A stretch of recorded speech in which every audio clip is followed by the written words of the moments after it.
closing, but they did still sell hot dogs, and a few of us had a hot dog, and it was good. I like Nathan's hot dogs. Channel 7 was there. Now, they weren't filming, but they were. Channel 7 was eating, as I remember. Are we ready? No.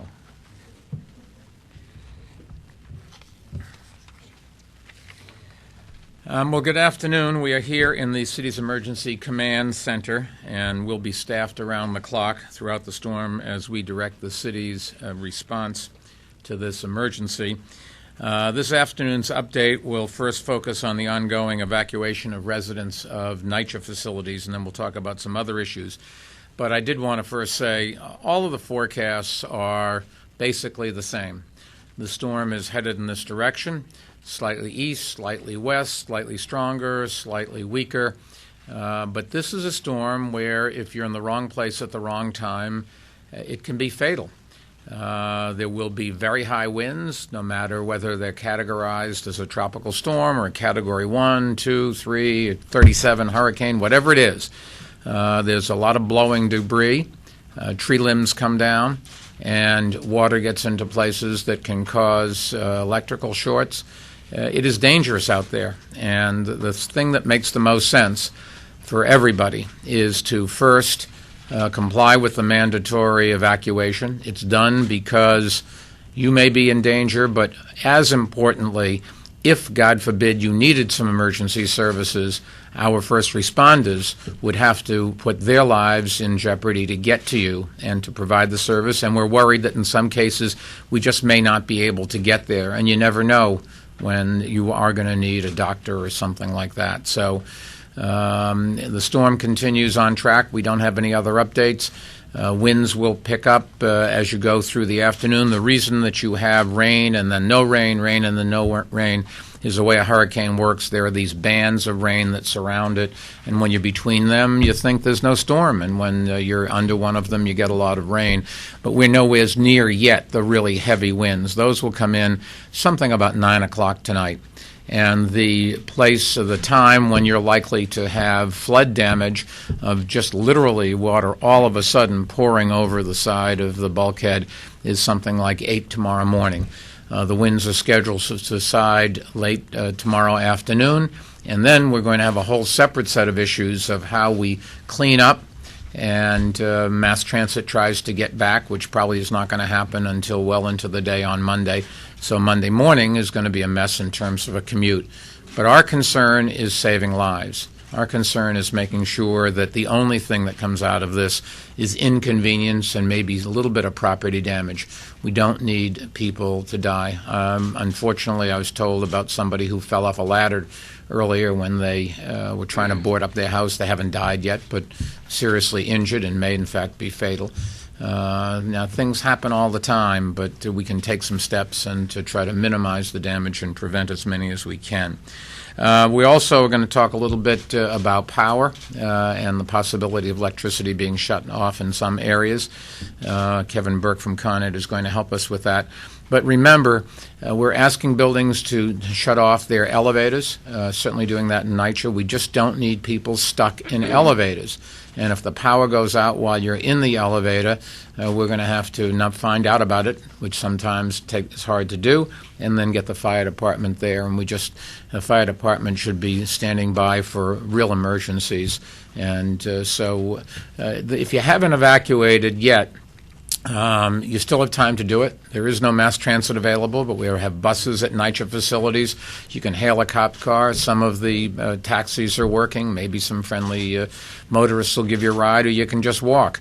But just because you say, I'm living on the 10th floor and water's not going to get here, that's true. But that doesn't mean we could get to you or you could get out if you had to. It doesn't mean there isn't going to be flying glass. From the higher you go up, the stronger the winds are. We should heed the warnings and follow what the law says. Please evacuate the A areas, the low-lying areas, and all of the Rockaways. As a programming note, when we finish talking about what's happening here, we will have a press conference in Spanish and take some questions for our Spanish-speaking audience. Margarita Lopez, a NYCHA board member who used to represent the Lower East Side on the City Council and has been out in the field encouraging the residents to evacuate, will conduct that. Let's first talk about NYCHA. If you're a resident of a NYCHA facility in the Rockaways, Coney Island, the Lower East Side, or any other of the low-lying Zone A areas, you must evacuate now. It is a mandatory evacuation. Your buildings are shutting down. Your elevators are shutting down. Your boilers are shutting down, and it will be much too dangerous to stay. Now, for the last 5 hours, we have been running bus service from NYCHA developments to nearby evacuation centers. And we hope NYCHA residents and other New Yorkers who need to evacuate have places to stay with family or friends who live in safe areas. But in case you do not have family or friends close by, we have evacuation centers fully staffed and ready to go. There are about 78 hurricane shelters and 8 special medical centers across the city. There is plenty of room. No one's going to be turned away. If NYCHA residents don't want to use one of our free buses to evacuate, which we have outside the NYCHA facilities that need to be evacuated, you could use a private car or a cab. Our GPS data does show us that the number of taxis on the streets right now is just below the average for a Saturday afternoon, and we have moved to a zone fare system to encourage ride sharing and increase the capacity of each cab. We've also directed cabs to go to the evacuation areas. Liveries and commuter vans have also been authorized to pick up street hails anywheres in the city. But the essential point is, even if you have to walk, evacuate now. And as I said, this is for all of the Zone A areas, the low-lying areas, but also the Rockaways, even for the areas that are higher up, because there, if you were to, God forbid, have a medical emergency, for example, it's not clear that we could get to you. As the winds build up, the bridges may very well close down. It may not be possible to get off Staten Island or to get off the Rockaways. And so it's a good time right now to say, okay, better to be safe than sorry. We've been saying this all day. The time is running out. It's going to get dark in a little while, and the rains will start getting heavier, and then the winds will make it very difficult and dangerous to be outside. The airports are basically all closed. The Staten Island Ferry is still running. It's running on a 1-hour schedule simply because there is no demand. Nobody's showing up at the ferry. We'll continue to do that into later in the day, but as soon as the winds start to build and it gets to be something like 40 knots, at that point we think it's not safe to run them, and so we will shut those down. The storm is coming, and the few things that are still working, the few stores that are still open, you would expect to all close in the very near future. Since this morning, we have seen a marked increase in the number of people evacuating. Most are getting the message, but for some reason, some people have yet to leave. So let me just one more time, I hate to sound like a broken record, but it is exactly what we are trying to do. If you haven't left, you should leave now. Not later this evening, not later this afternoon, but immediately. Let me repeat that briefly in Spanish. Por repito porque es vital. Si usted está en una de las zonas a evacuación y no se han ido, tiene que salir inmediatamente. No ponga su vida en peligroso. Es urgente salir en este momento. The latest forecast has the epicenter of the hurricane hitting east of the 5 boroughs. Tropical storm winds of 40 miles an hour and higher will start about 9 o'clock tonight, continue to increase to hurricane strength through the morning. Most of the storm is going to take place during the night when you're asleep or when you get up early Sunday morning. And the most important thing to do is to stay inside. No beaches. It's just much too dangerous. No parks. Branches come down. We just don't need people getting killed. And there's so much flying debris, no matter how careful we are, Be sure that you stay inside in the morning. Look out the window. May be fun to say I walked around on a hurricane, but it wouldn't be fun if you have to say it from your hospital bed. If you live in a high-rise, especially on the 10th floor or above, stay away from the windows in case they break and shatter. If you have a yard or a porch or a balcony or any other space, make sure everything, including outdoor furniture, is tied down or secured properly. And you should know as a preventive measure, because people have asked me as they've driven down the streets and they see what the sanitation department has done. The sanitation department has spent the day emptying all the litter baskets, turning them upside down so nothing goes into them, and placing them next to buildings to reduce the risk of them blowing around. We have reports of some people thinking they're helping by putting the baskets back on the corner. Please do not. If you see a litter basket next to a building, leave it there. Our sanitation department knows what they're doing. If you encounter an emergency, call 911. If it's not an emergency, please call 311 instead, so you can keep 911 open for the most urgent calls. And nyc.gov, I'm told, is working fine now, so you can use that as well. National Grid is fully prepared. There is a chance that Con Ed will be forced to shut down parts of its grid if there is severe flooding. So besides having a go bag, you should also be prepared for the possibility of losing power in your home. And that means considering filling your sinks and bathtubs with potable water, particularly if you live in an upper floor of an apartment building. A lot of the water, it gets pumped up, and if the electricity's not there, the pumps don't work. So fill a bathtub or fill some sinks with water. Make sure you know where your flashlights are. It's a good time to take them out, put them on the kitchen counter or someplace where it's easy to get. Make sure that they work. If not, stores may not be open for you to buy new batteries, but look around. You probably have some. And do that. Charge your cell phones right now. And you can always text 311 at 311-692, which is 311 NYC. For updates about the storm, you could also go to nyc.gov, as I said, or follow NYC Mayor's office, or at NYC Mayor's office, or at Notify NYC on Twitter. With that said, let me just do a couple things. I want to assure you that our city is safe. We will get through this. We are New Yorkers. We've always risen to the challenge, and by sticking together, we're going to be able to do that again. We have been blessed by having plenty of people offer to help. We have Ted Montanet from Senior Advisor at FEMA here. I talked to Jeanette Napolitano yesterday, I think it was, and it was on a conference call that the president had.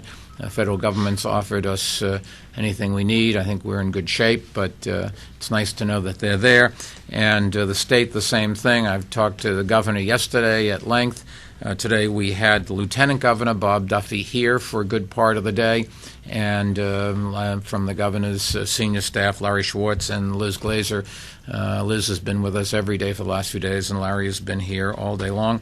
And Nirav Shah, who is the state health commissioner, has been with us, and anything we need from the state they've offered. So nice to know that if we need something, it is there. Let me now have the great speaker of the City Council tell you particularly her neighborhood. Your neighborhood safe and all? Everybody's evacuating? Yep. Good. Part of your neighborhood is in Zone A, right? It is, actually. You want to say what's going on? The western part of my district in Western Chelsea and Western Hills, West Village are in Zone A because of their proximity to the river. And yesterday, after the evacuation order was announced, we began sending staff door to door with night shift staff and other employees of the city to urge people to leave. And my message really is, as the mayor has said, before it gets dark, particularly people in the city's housing developments. There are buses there to take you to shelters. There are still spaces in the shelter. If you are in Zone A or anywhere in the Rockaways, we need you to evacuate immediately for your own safety and municipal workers' safeties. We've seen that going very well in my district in Zone A. We need to replicate that citywide. All of the Rockaways, all of Zone A, and particularly the folks in Housing Authority, you will be much safer because your buildings are going to have to shut down. If you leave now, this is a very important message and would urge people to act as quickly as possible. I just want to thank everyone at the Office of Emergency Management and all the other city workers who are trying to get this message out to make sure as few people as possible decide to stay in harm's way when the storm hits. Thank you, Mr. Mayor. Chris, thank you. And I thought it'd be interesting to have Kevin Burke from Con Ed tell us about what his plans are. Kevin? Okay, thank you, Mayor. As the Mayor said, this is going to be a significant storm. It's going to impact a lot of customers. Most of the customers who will be affected will be the customers in Staten Island, Brooklyn, Queens, and the Bronx that are on our overhead system. So after the storm, if you're outside and you see a wire down, don't go near it. Don't touch it. Give us a call. 1-800-75-CON-ED. If your lights are out, give us a call at the same number. That's critical. We're also concerned about the safety of the people in the city. And one of the things we're doing is the steam system that we have that supplies steam to a number of buildings in Manhattan. We've decided that we're going to proactively shut down part of that system to about 50 customers. We notified all of those customers about these shutdowns yesterday. We've started that work. The customers will start to see the impact probably after 5 o'clock today as we close some of the final valves that are supplying them steam. In other parts of the city with the storm surge, this is a little bit unusual for a storm. We're going to get a significant storm surge out of this. We think there's a good chance that there's going to be some salt water on the streets of Manhattan, and in the areas that probably is our most low-lying areas that we might have to shut down. We haven't decided to do that yet, and if we did that, it might be around the time of high tide Sunday morning. But if there's a significant amount of salt water coming onto the streets, going into our equipment, going into the equipment of customers in the basements of their buildings, we're thinking of shutting down some of those areas to prevent more damage to our customers' equipment and to our equipment. And the areas that we've been notifying customers were out of that area on the east side of Manhattan, below the Brooklyn Bridge, and sort of down to the Bowery over to Broadway. And again, we've been in touch with the big customers down there. It's a lot of residential customers, but we've been talking to those customers, making sure they understand there's a risk. We're not planning on doing it now, but depending upon what happens with the salt water. Thank you very much. And if the power is out for a while, remember that a lot of a lot of these cell towers have batteries, and after something like 3 hours, they'd stop working. So you can't just depend on your cell service. We are very dependent on electricity. Hopefully this does not happen, but it's something that would be likely to happen in the morning at high tide. High tide is 8 o'clock tonight, 8 o'clock tomorrow morning. And that's when you'd see a lot of the water come over the side. And there are some things here, like the Brooklyn Battery Tunnel or the underpass that goes around the tip of Manhattan, places like that are very low. And you could see, if you did have a big surge, those flooding. Department of Transportation and the TBTA have pumps ready, but it'll take a while to open those facilities. And also tonight, as the winds come up, the Port Authority, which has a whole bunch of bridges, and the TBTA, and the Department of Transportation, the city bridges, all three of those agencies will work with each other. Some bridges maybe stay open, some might have to close, and certainly speed limits on a lot of them. Be happy to take some questions if anybody has any, sir. If floodwaters start to build up in neighborhoods, what's the likelihood it'll be tainted with sewage? It's not going to be tainted with sewage. What would happen is, if the sewers can't handle all of it, the flood, it runs off the street water. We do think that all of the sewage treatment plants are well sandbagged, the lower ones. We think they'll all stay functioning. There's one that we conceivably would have to shut down. The emergency is that they can't handle the volume, and if you had 12 inches of rain, you can see that happening. Automatically it just goes straight into the river and the bay, and that's not the least. That's the least of our problems. But there's not a risk that sewage in the combined sewer pipes will rise up. No, but the sewage in the system does go if the whole treatment plant can handle that plus the rainwater. Our system is that the street sewers and the sewage from your house go together, and it was something that was designed a long time ago without a lot of thought. Yes, miss? How many people have checked into evacuation centers so far? Last time I checked, 1,400. Depends. There's been a lot of discussion as to whether there would be a lot of people or not. We've prepared for a large number of people. I think most of the estimates were for more than that. There is the possibility that people are waiting till later on and will show up at the door, and I'm sure there'll be some of that. I don't think we have the fears of running out of capacity, which I guess we never really had, but certainly it's not something that we would worry about. It turns out that an awful lot of people have family and friends they can go to, and they would rather do that rather than sleep on a cot in a big open room. So, yes, sir. What is the capacity of the 91 shelters? Well, 70-odd thousand, although we have only cots and beds for probably 35 to 40,000. So if you ever had that number, people would have blankets and have to sleep on the floor, but we don't think we'll come remotely close. You could have one shelter system that gets heavily used, in which case we'd try to bus people to others to spread it out a little bit. Yes, sir. Has that happened? I'm sorry, Mayor. Has that happened? We've heard some reports of someone going to a shelter and saying, we're full here. We don't know how that could happen. We've only had 1,400 people in the whole system, so I don't know why that's... Yes, sir. Do you have an estimate of how many people that are supposed to evacuate have evacuated? Well, the only place we can get some good numbers is in NYCHA buildings, and we think 80% of the people have left in some of the buildings and only 50% in some others. It depends on where. The Rockaways people have taken this more seriously than elsewhere, and it looks like 80% there. Have you been employing any tactics once you We aren't going to break down doors. If people disobey the law, they're doing it at their own risk. They're being foolish. But the bottom line is that the law says you have to do it, and the law is there for a good reason. And, I saw somebody on television, this storm's not going to get me, I'm tough in the storm. Maybe they are, but it's not one of the smarter things to do. These laws are there for a good reason. Yes, sir.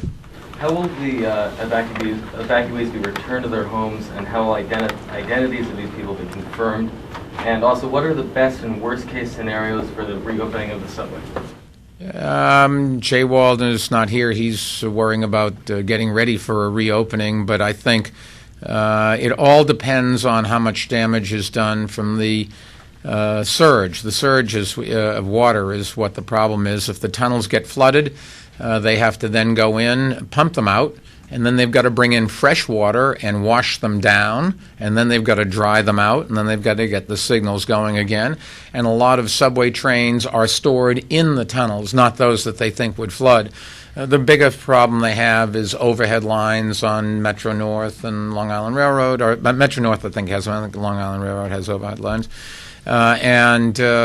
Also the problem that the equipment's just not where you'd want it for Monday morning. So I think you should plan on a commute without mass transit on Monday morning, and if you're pleasantly surprised, that's great, but it's hard to see them getting it back until then. In terms of people getting back to their homes, most people drove away or took mass transit. They can drive back. Mass transit's not going to be an option, and it is going to be inconvenient. Hopefully you can find somebody to give you a ride. Yes, miss. And what does this all, if Lower Manhattan electricity is shut down, what does this bode for the economy in terms of Wall Street not being up and running? I think if they turned it off, Kevin, you'd be back on by Monday morning. No, it'd be a few days. It'd be a couple of days. A couple of days. I mean, but a lot of these buildings have backup generators. Now, whether the New York Stock Exchange or any of these exchanges are going to be open, it's their call. And one of the biggest problems is not going to be electricity, because they can have backup generators for that. The biggest problem is how do their employees get there? And they've dealt with that before. Yes, sir. Just anecdotally, have you had the opportunity to talk to anyone in these areas that need to be evacuated, or just your sense of what it looked like in areas that... No, I said hello to some people that walked by, in the Rockaways, pushing a stroller and with a suitcase in tow. And, they were in good mood and were doing the right thing. They just wanted to protect their families. And, when the weather's not bad, it's a fun experience. Getting out when the weather starts to turn very dangerous, a lot of rain and a lot of wind, is not going to be a good experience. Yes? People don't have power for up to 3 days, and if they're not going to have transit back until maybe sometime late Monday, are there any provisions being made to get people fresh water to give them access? The water system should still work. That's not, but having said that, if you're in a tall building, it may not, because the pumps won't get up to the tall buildings, which is why we suggest you fill your bathtub or a couple sinks tonight before you go to bed with fresh water. And then we'll have to deal with it. If somebody really is in an emergency, call 311, and we'll make sure that we get somebody to you. And we always have shelters, and we have food facilities, and nobody's going to starve. We'll worry about that when we get to that, though. Yes. With the high-rise, like the NYPD building, and the other in Zone A areas, will emergency personnel be able to respond? Let's say if people call at 2, 3 in the morning, saying, It depends. If you're on the Rockaways, we're worried about the bridges being closed from the winds, and they may not be able to get there. If the roads are really flooded, they may not be able to get there. That's why complying with the emergency mandatory evacuation is so important. It's not that you are going to get washed away or blown away. It's that we may not be able to get to you in an emergency. Supposing you had a heart attack, you would want to be able to get somebody there. And if our fire department is busy evacuating people from elevators where they're stuck, supposing there's a fire and they're in the wrong place, it's for everybody's sake. Last question. Okay. All right. I was just wondering if there are any issues because for essential city workers or government workers, because the transit system will be shut down. It's going to be tough getting to work. It is going to be tough getting to work, and we'll have to see. Private sector people have the same issue that the public sector people have. It's going to be hard to get to work. Through tomorrow, are there any workers that you envision? Well, obviously people that answer the phones on 911, obviously the people that respond driving and sitting in those fire trucks and in those police cars, and they have a problem of getting to work, and we try to take those things into account. We have buses to go to pick them up. We ask people to stay overnight. We extend the shifts, and we're doing all of that kind of stuff. Last question, sir. Considering that the subway system and the bus system is closed, if someone lives in this area now and they need to leave, what would you suggest that they do? It's not a long place to walk to get out of the low area. The question is then where do you go? But in an emergency, you can call us. You can flag down a police car. If you're at a NYCHA facility, we have buses. And that's why the earlier you do this, the better. We'll take the last question from you, sir. I'm sorry. Yeah, number one, have there been any security problems so far? What kind of security problems? Problems with people, like any sort of looting or anything? This is New York. We don't have that sort of thing. That's the farthest thing. I think that, all kidding aside, that's not something that people are particularly worried about, although I can tell you this. The NYPD has assigned officers all throughout the city, and we will be well protected. But I don't expect that to be an issue. That's just not the New York of today. We're going to take some questions in Spanish. Hand it over to Margarita Lopez. Puedo asistirte en tu español. If anybody doesn't understand Spanish, there's no reason to, I suppose. Spanish TV is going to understand that we're about to start Spanish. Questions have been pre-submitted. If you have questions in Spanish, If they don't live in NYCHA, they can get on a NYCHA bus. Also, that is not exclusive. Exactly. For Yeah, that. I want people to understand. We've been doing that Good. everywhere. And you have my number, right? Yes. vamos a regresar en un minuto.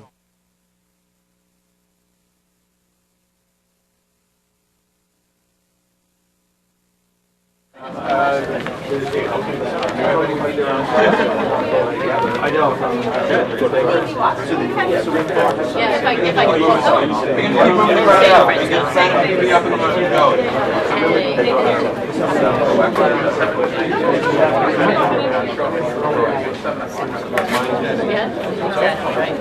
Sure, this is going to be pretty quick. If you're a deputy mayor and you're standing in front of the camera.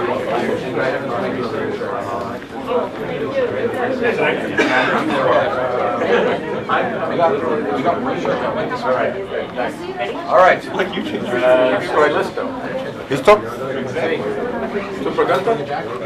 Buenas tardes. Okay. We're good. Are you guys blocking the television cameras or deliberately or just by accident? Buenas tardes. Margaret, do you have things to say first? If you want me to. Buenas tardes todo el mundo. Estamos muy interesados en que la comunidad hispana parlante atienda muy cuidadosamente los issues que vamos a tratar en esta conferencia de prensa. Tu español ha mejorado. No más que el tuyo. Sí, sí. Siga. Muy buenas tardes. ¿Hasta cuándo estarán fuera los residentes de los edificios de la Autoridad de Vivienda de la Ciudad de Nueva York? Eso es algo que no podemos predecir, debido a que dependiendo cuál van a ser las condiciones del daño que nos haga el huracán, tenemos que esperar a decidir la evaluación de los edificios posterior al ataque del huracán. Tenemos que asegurar que los edificios están seguros para las personas poder regresar, y tenemos que estar seguros que todo el mundo va a poder regresar a su hogar sano y saludable. Por tanto, no podemos exactamente decirle a las personas cuándo, pero sí le podemos garantizar que la Autoridad de Vivienda va a hacer todo lo necesario para que eso sea más pronto que tarde. ¿Cuándo creen ustedes que estarán fuera de servicio los ascensores en estos edificios? Los ascensores en los edificios tienen que estar fuera de servicio porque ese equipo se puede dañar. Esa es una de las razones, pero la segunda razón y más importante, ese equipo abre las puertas cuando no están funcionando adecuadamente y cuando el agua toca las señales de cierre. Al abrir las puertas se abren en todos los pisos y personas pueden caer de los elevadores. Esta es la razón para impedir que esos elevadores sigan funcionando. Van a estar fuera de servicio hasta tanto y en cuanto los edificios no sean declarados seguros para regresar. ¿Cómo harán para evacuar a todos los edificios en las áreas afectadas?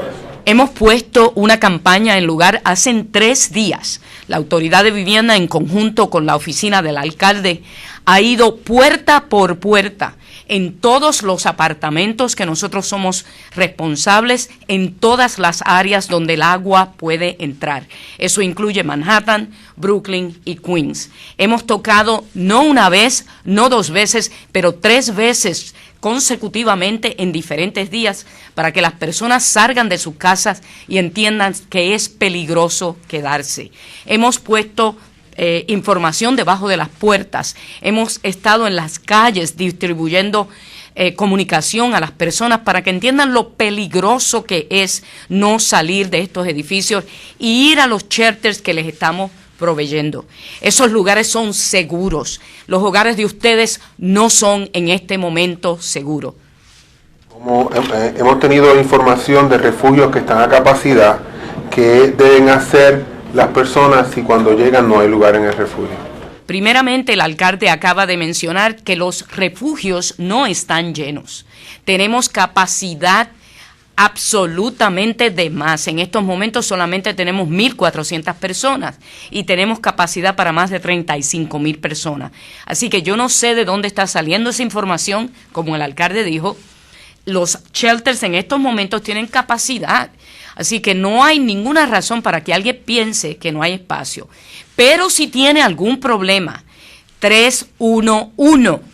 Llame al 311, que se le va a decir exactamente a dónde ir. Aparte de eso, en los residentes de la vivienda pública tenemos autobuses al frente de los residentes para que las personas puedan ser transportadas directamente a los refugios que tenemos. Así que no hay ninguna excusa para ir a los refugios. La ciudad ha hecho todo lo posible por satisfacer esta necesidad.